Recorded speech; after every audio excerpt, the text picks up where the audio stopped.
Natural म्हणजे एक जे आहे की ऑर्गॅनिक, तर ही नेमकी काय कन्सेप्ट आहे? कारण तसं म्हटलं तर बऱ्यापैकी सगळीकडे एक ऑर्गॅनिक आंबा म्हणून सांगितलं जातं. तुमच्याकडे काय एक्झॅक्टली स्पेशल आहे? आणि सॉरी त्याला जोडून आहे की ऑर्गॅनिक डिफाईन करणं पण का महत्वाचं होऊन जातं.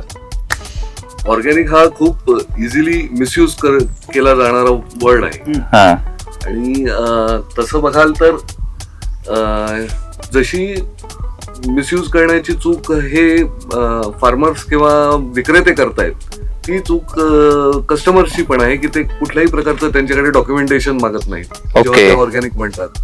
किंवा ती तुम्ही ऑर्गॅनिक म्हणताय पण त्याच्या मागे कडकी आपलं जे ऑर्गॅनिक आहे ते we are certified organic. So in the sense your process is documented. It is documented. आम्हाला बुक्स ठेवावे लागतात. आमचं दरवर्षी ऑडिट होतं, थर्ड पार्टी ऑडिट होतं. ओ सो ते सगळं, आणि त्याच्या व्यतिरिक्त जाऊन आमचे सॉइल सॅम्पल्स, वॉटर अनालिसिस सगळं हे त्या ह्याच्यात करावं लागतं.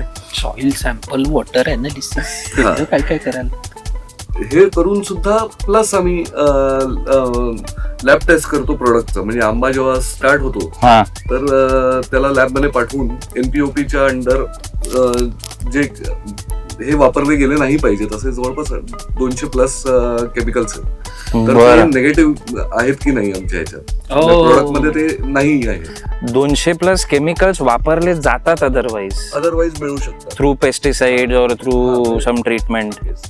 म्हणजे नॉट ओनली आंब्यासाठी पूर्ण बाग, म्हणजे कुठच्या वेगवेगळ्या ह्याला वेगवेगळ्या गोष्टी असतात. सो एनपीओपीच्या अंडर ह्या त्यांची जी लिस्ट आहे की ते आले नाही पाहिजेत ह्याच्यात. ओके.